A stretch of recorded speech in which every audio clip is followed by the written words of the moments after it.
سارا دائی ہو اور بے فکر ہو، یہ دائی کی موت ہے کہ تبلیغ میں تو بہت لوگ لگے ہیں کہ تبلیغ تو کسی کسی کو لگی ہے. پہلے آدمی تبلیغ میں لگتا ہے، پھر تبلیغ اس کو لگتی ہے، پھر لوگوں کو لگاتا ہے کہ بنا ہوا بناتا ہے، جو صالح ہوگا وہ مسلح بنتا ہے. اپنا بننے میں سب کا بننا ہے. 6 نمبر کے بغیر دائی کی اپنی زندگی دین نہیں بنتی، اور دین ان سے پھیلتا ہے جن کی اپنی زندگی میں دین ہو. بے دینوں سے دین نہیں. ایک 6 نمبر کا بیان سیکھ لینا یہ اچھی بات ہے. ایک 6 نمبر کی حقیقت کا آ جانا، تو حقیقت حاصل کرنے کے لیے بڑی محنت کرنی پڑتی ہے. ہر صحابی کی تڑپ تھی کہ کوئی بندہ جہنم میں نہ جائے. حضرت مولانا محمد الیاس رحمۃ اللہ علیہ کو اس قدر غم تھا کہ فکر کی وجہ سے ان کو نیند نہیں آتی تھی. گھر والی کہتی حضرت آپ کو نیند نہیں آتی، کیا بات ہے؟ فرماتے تھے اگر آپ کو بھی یہ غم لگ جائے تو ایک کی بجائے 2 ہو جائیں.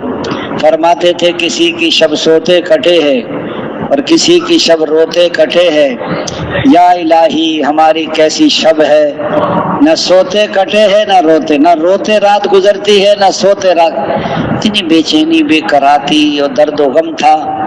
راتوں کو روتے تھے اور دن کو لوگوں کے بھی. آج دیکھو ہم جماعتوں میں کتنا سو رہے ہیں. آج کل تو ہمارے کیلولے ہی ختم نہیں ہوتے.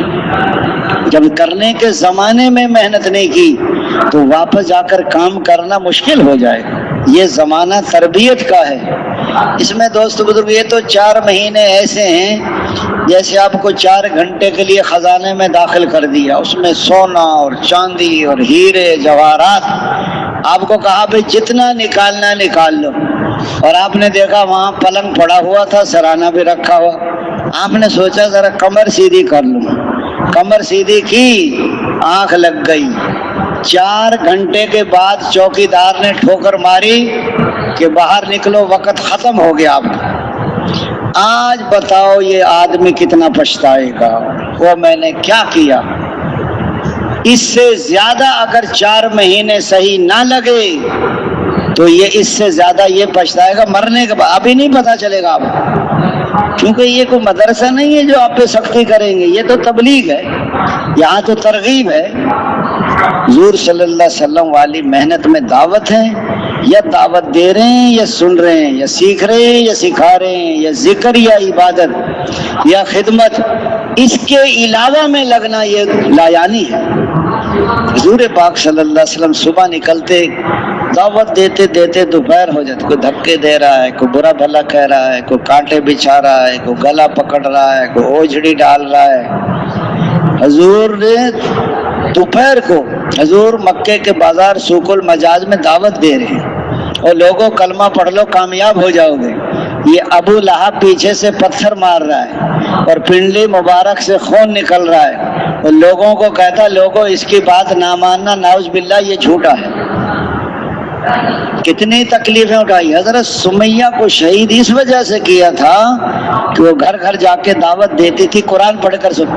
ابو جہل کہتا تھا حضور ہمارے گھر میں داخل نہیں ہوئے، لیکن آپ صلی اللہ علیہ وسلم کا دین ہمارے گھروں میں داخل ہو گیا. حضرت زنیرہ نابینا ہو گئی، باندھی تھی لیکن دعوت نہیں چھوڑی. حضرت ام شریک رضی اللہ 3 دن بھوکا پیاسا رکھا لیکن دعوت نہیں چھوڑی.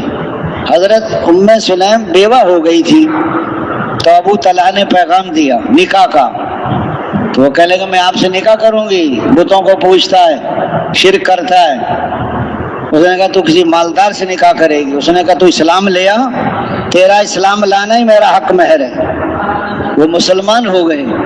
بیٹے سے کہا پہلے خام سے بیٹا حضرت انس رضی اللہ عنہ سے کہ میرا نکاح کر دو، ان سے مہر نہیں لینا، کہ ان کا اسلام لانا ہی مہر ہے. شیطان کو جو تکلیف ہوتی ہے وہ دعوت سے ہوتی ہے. اذان ہوتی ہے شیطان اتنا بھاگتا ہے اس کی ہوا بھی خارج. پہلے تبلیغ میں نکلنے نہیں دیتا، بہت رکاوٹیں آتی ہیں، کہیں بیوی ناراض، کہیں یہ مسائل وہ مسائل. شیطان سب کے کان میں پھونک مار دیتا ہے، اس کو جانے نہیں دینا. ہم ایک گاؤں میں تھے تو ہم نے ایک بندے میواتی کو سال کے لیے تیار کیا. جب وہ گھر گیا نا تو بیوی کہنے کہ تو سال میں جائے گا نا میں تو مر جاؤں گی. اور میں تو میکے چلی جاؤں گی۔ وہ بھی مضبوط بندہ تھا، اس نے کہا تو انہیں کل مرنا ہے نا تو آج ہی مر جاؤ، اس نے کہا، اور کل جانے کے بجائے آج چلی جا، میں تو اب بھی جاؤں گا۔ تھوڑی دور گئی 1-2 ایکڑ، پھر ڈھیلی ہو کے واپس آ گئی۔ اس نے کہا کیسے آ گئی؟ اس نے کہا آپ تو اللہ کے راستے میں جائیں گے اور میں گھر چھوڑ کے کہاں؟ اس نے کہا تو گھر میں تیری ساری چیزوں کی ہے، 30 جانور تو دودھ دیتے ہیں۔ ماشاءاللہ سال میں چلا گیا وہ۔ کہنے کا مقصد ہے کہ سب سے زیادہ رکاوٹیں دعوت کے کام میں آتی ہیں۔ پہلے نکلنے نہیں دیتا، پھر دعوت نہیں دینے دیتا۔ آپ دائی بننے آئے ہو یہاں، یہ تسبیح نماز گھر بھی پڑھ سکتے تھے آپ۔ ہر کسی کو دعوت، اور ہر موقع پر دعوت، اور ہر حال میں دعوت۔ جس کے اندر دعوت ہوگی نا وہ ہر جگہ دعوت دے گا۔ دائی کی مثال انجن کی سی ہے، اور جو دعوت نہیں تھا ایسا ریل کا ڈبہ ہے، تو ریل کا انجن تو 20 ڈبوں کو کھینچتا ہے، کراچی سے پشاور پہنچا دیتا ہے، اور جو دعوت نہیں تھا ریل کا ڈبہ۔ سارے نبیوں نے دعوت دی، حضور صلی اللہ، سارے نبیوں کی مجموعی محنت جو تھی وہ حضور صلی اللہ علیہ وسلم والی امت کو مل گئی۔ اسی وجہ سے تو اس کو بہترین امت فرما رہے ہیں کہ تم بہترین امت ہو، اور لوگوں کے نفع رسانے کے لیے تمہیں نکالا ہے۔ تم اچھائی کا حکم کرتے ہو اور برائی سے منع کرتے ہو، اور اللہ پر اس آیت کی تفسیر ہے مسلمانوں، اللہ تعالیٰ نے تمہیں تمام امتوں میں بہترین امت قرار دیا ہے، اور اس کے علم ازلی میں پہلے ہی سے مقدر ہو چکا تھا، جس کی خبر بعض انبیاء سابقین کو دے دی گئی تھی۔ جس طرح حضرت محمد صلی اللہ علیہ وسلم سارے نبیوں سے افضل ہوں گے، آپ صلی اللہ علیہ وسلم کی امت بھی جملہ امم و اقوام سے سبقت لے جائے گی۔ اس لیے ہوگا کہ ان کو اکرم و اشرف پیغمبر نصیب ہوگا، ادم و اکمل شریعت ملے گی، علوم و معرف کے دروازے ان پر کھول دیے جائیں گے۔ ان کی محنت اور قربانی سے ایمان، عمل و تقوی کی تمام شاخیں سرسبز و شاداب ہوں گی۔ یہ امت کسی قوم و نسب و ملک و اقلیم میں محصور نہ ہوگی۔ اس امت کا دارالعمل دنیا کے تمام شعبوں کو محیط ہوگا، اور جہاں تک ہو سکے یہ ساری انسانیت کے خیر خواہی کریں، اور جہاں تک ہو سکے ان کو جنت کے دروازے پر لا کھڑا کر دیں۔ فرمایا اخرجت للناس، اسی طرف اشارہ، امت اخرجت للناس ہے، اللہ جل جلالہ رب الناس ہیں، ساری انسانیت کو پالنے والے۔ قرآن کریم ھدی للناس ہے، ساری انسانیت کے لیے ہدایت کی کتاب ہے، اور حضور صلی اللہ علیہ وسلم کافۃ للناس ہیں، قیامت تک کے لیے اللہ تعالی نبی بنا کر بھیجا ہے۔ فرمایا بہترین شخص وہ ہے جو خود اللہ کا ہو رہے، اسی کی پسندیدہ روش پر چلے اور اسی کی طرف لوگوں کو بلائے، اس کا قول و فعل لوگوں کو اللہ کی طرف بلانے میں مؤثر ہو، وہ ہر قسم کے فرقہ وارانہ نسبتوں سے یکسو ہو کر اللہ کی طرف منادی کرے، اور اس کا تغرا امتیاز مذہب اسلام ہو، جس کی دعوت دے اس پہ خود بھی عامل ہو۔ اسی کے لیے حضرات صحابہ کرام نے اور حضور صلی اللہ علیہ وسلم نے اپنی عمریں صرف کی ہیں۔ حضور اللہ تعالیٰ نے حضرت داؤد اسلام وحی نازل کی، اے داؤد آپ کے بعد ان قریب ایک نبی آنے والا ہے جس کا نام احمد اور محمد ہوگا، وہ سچے اور سردار ہوں گے، ان کی ساری لغزشیں میں نے کرنے سے پہلے ہی معاف کر دی ہیں، وہ مجھے کبھی ناراض نہیں کریں گے اور میں ان سے کبھی ناراض نہیں ہوں گا، اور ان کی امت میری رحمت سے نوازی ہوئی ہے، ان کی امت کو میں نے وہ نوافل دیے ہیں جو پہلے نبیوں کو دیے تھے، اور ان کی امت پر وہ چیزیں میں نے فرض کی ہیں جو پہلے نبیوں پہ فرض کی تھی، اور ان کی امت اس حال میں میرے پاس آئے گی کہ ان کے چہروں پر نبیوں جیسا نور ہوگا۔ حضور صلی اللہ علیہ وسلم والی امت کو میں نے تمام امتوں پر، اور اللہ حضور صلی اللہ علیہ وسلم کو تمام نبیوں پر فضیلت دی ہے۔ یہ فضیلت اس کام کی وجہ سے، اگر دعوت بھی، تعلیم و تعلم بھی، ذکر عبادت، حضور اگر گھر میں اعمال شروع کر دیے تو گھر میں دین آ جائے گا۔ یہ اعمال اگر محلے کے مسجد میں شروع ہو گئے تو محلے میں دین آ جائے گا، بیرونی گشت کریں گے تو پورے شہر میں دین آئے گا، اور سہروزے لگائیں گے تو بستیوں میں دین آ جائے گا، چلے 4 مہینے سے پورے ملک میں دین آئے گا، اور سال 7 مہینے سے ساری دنیا میں دین آئے گا۔ ساری تشکیلوں پر جانا ضرور. گو باز کہتے ہیں اصل مقامی کام ہے, سب مقامی کام کریں تو ساری دنیا کا کیا ہو, ساری دنیا تو جہنم میں چلی جائے گی. حضور قیامت تک کے لیے نبی ہیں اور پورا عالم ہے اور قیامت تک کا زمانہ ہے. فرمایا باہر ملکوں میں کام کرنا آسان ہے بنسبت اپنے ملک کی, اور اپنے ملک میں آسان ہے بنسبت اپنے شہر کی, اور اپنے شہر میں آسان ہے بنسبت اپنے محلہ کی, اور اپنے محلے میں آسان ہے بنسبت اپنے گھر کی, اور اپنے گھر میں آسان ہے بنسبت اپنی ذات سے. اگر میں دین پہ چلنا چاہتا ہوں تو مجھے اپنے گھر میں ماحول بنانا پڑے گا. گھر والے دین پہ جب چلیں گے جب محلے میں دین ہو, محلہ جب چلے گا جب پورے شہر میں دین ہو, پورا شہر جب چلے گا جب پورے ملک میں دین ہو, اور پورا ملک جب چلے گا جب ساری دنیا. یہ ماحول ہے, یہ اعمال ہے, یہ محنت کے اعمال. جو ان میں زیادہ لگتا ہے وہ زیادہ بنتا ہے, جو کم لگتا ہے. جماعت ریل میں چڑھی, جیسے چڑھی نا, دو میاں بیوی بیٹھے تھے, کو دنیا کے لائن سے پڑھے لکھے سے لگتے تھے. ایک وہ کہنے لگا بابا جی تم جو بستر اٹھائے پھرتے ہو تم گھر بیٹھ کے اللہ اللہ نہیں کر سکتے. وہ کہنے کا بیٹا آپ کیا کرتے ہیں؟ اس نے کہا میں پروفیسر ہوں, کالج پڑھاتا ہوں. اور تیری بیوی یہ بیٹھی ہے یہ کیا کرتی ہے؟ اس نے کہا یہ سکول پڑھاتی ہے. بابا جی کہنے کا مجھے یہ بتائیں آپ کے بچے گھر پڑھتے ہیں یا سکول جاتے ہیں؟ بابا جی نے نقد ہی پھنسا دیا پروفیسر کو. اب بولے تو مرے نہ بولے. بابا جی سکول جاتے. آپ کہہ رہے میں پروفیسر ہوں, بیوی تیری سکول ماسٹر ہے, تم اپنے 4 بچوں کو نہیں پڑھا سکتے؟ گھر میں ہزاروں بچوں کو پڑھاتے ہو. بابا جی گھر میں پڑھنے کا ماحول نہیں ہوتا, گھر میں دین کا ماحول ہے. اس نے 1 منٹ میں تبلیغ فٹ کر دی پروفیسر کو. یہ ماحول ہے اور یہ اعمال ہے. بعض کہتے ہیں نا ہمارا میٹر چل رہا ہے, یہ جو میٹر چلاتے ہیں نا ان کا میٹر گھر جا کے بند ہو جاتا ہے. 7 لاکھ مل رہا ہے 49. بھائی زندگی بدلے گی تو مسئلہ حل ہوگا. یقین تبلیغ پہ کیوں نہیں جمتے؟ جہاں یقین ہوتا ہے وہاں جمتا ہے. عملوں کا یقین ہوگا تو عملوں پر جمے گا, اور شکلوں کا یقین ہوگا تو شکلوں پر جمے گا. صحیح یقین والا آدمی عملوں میں نظر آتا ہے اور غلط یقین والا آدمی شکلوں میں نظر. آج بتاؤ, کسی نے پوچھا استقامت کیسے ملے گی؟ تاجروں سے پوچھو ان کو استقامت کیسے ملی ہے. دفتر والوں سے پوچھو کہ دفتر پہ کیسے جم گئے. زمینداروں سے پوچھو زمینوں پر کیسے جم گئے. جہاں یقین ہوتا ہے وہاں جمتا ہے.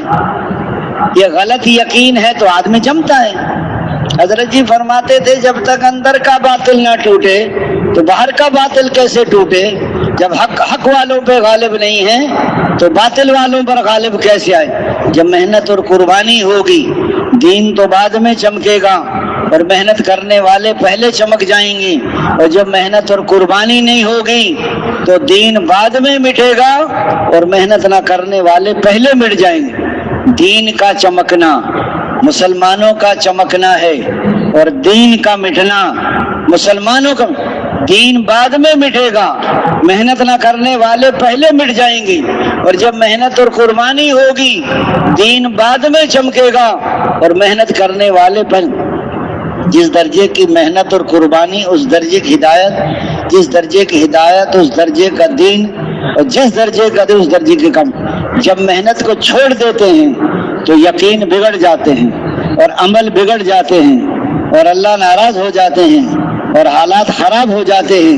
میاں بیوی میں نفرت ہو جاتی ہے, اولاد نافرمان ہو جاتی. باہر سے آیا بیوی سے کہہ رہا چائے بنا دے, بیوی کہہ رہے سو جا, دودھ بلی پی گئی ہے, اس کے حصے کا دودھ بلی پی جاتی ہے. کوئی چائے بنانے کو تیار نہیں ہے. اللہ تعالیٰ تم زکوٰۃ کو روک لو گے تم پر بارش بند کر دی جائے گی, تم ناپ تول میں کمی کرو گے, قحط مشقت اور ظالم بادشاہ مسلط ہو جائیں گے, تم وعدہ خلافی کرو گے, دوسری قومیں تم پر مسلط ہو جائیں گی جو تمہارے مال و متاع کو لوٹ لیں گے, تم اللہ کے قانون کے حکم جاری ہوں گے, خانہ جنگی شروع ہو جائے گی, گھر گھر میں لڑائی, اموات کی کثرت. یہ کون سو رہی ہے؟ یہ میری بہو سو رہی ہے. یہ کیوں سو رہی ہے؟ اس کا دماغ خراب ہے.